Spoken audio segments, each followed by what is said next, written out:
सुबह के करीब 3:40 के वक्त ब्रह्मांड में एक खास घटना घट रही होती है। शास्त्रों में इसे ब्रह्म मुहूर्त अर्थात क्रिएटर्स टाइम कहा गया है। सिर्फ 20 मिनटों के लिए चलने वाला यह समय का वह कालखंड है जब ब्रह्मांड में फैले परमात्मा की उपलब्धता मनुष्य के कॉन्शियसनेस को छू सकती है। यदि इस स्वर्णिम काल के दौरान आप योग सूत्र के इन अभ्यासों को करें तो जल्दी आप महसूस करेंगे कि आपकी मानवीय चेतना परमात्मिक चेतना के साथ एक हो चुकी है।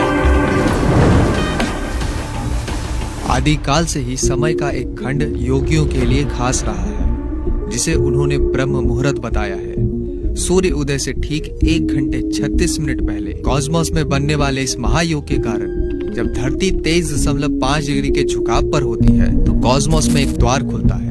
इस ओपनिंग के उस पार ब्रह्म मौजूद है, जिसके आवेश का एक अंश मात्र भी आपके जीवन को रूपांतरित कर सकता है।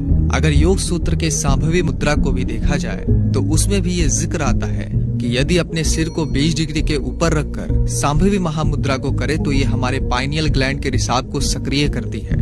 मेडिटेशन के महान शोधकर्ता जोसेफ सिल्वा ने अपने ईईजी परीक्षण में यह स्पष्ट पाया कि जब कोई बियॉन्ड हॉराइजन लाइन अपने सिर को 20 डिग्री के ऊपर रखकर अपने आंखों को अपने दोनों भौहों के मध्य में उसी एंगल पर टिकाता है तो उससे हमारे दिमाग में alpha brain wave frequencies generate होती है।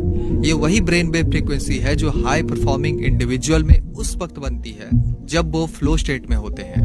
तो जब धरती के साथ आप भी ब्रह्म मुहूर्त के दौरान 23 डिग्री के इस कोण के साथ तालमेल बिठाते हैं तो आपके अंदर स्वतः ही महायोग घटित हो जाती है, जो किसी एंटीना की तरह आपके अंदर भी ब्रह्म के फ्रीक्वेंसीज को उतार देता है।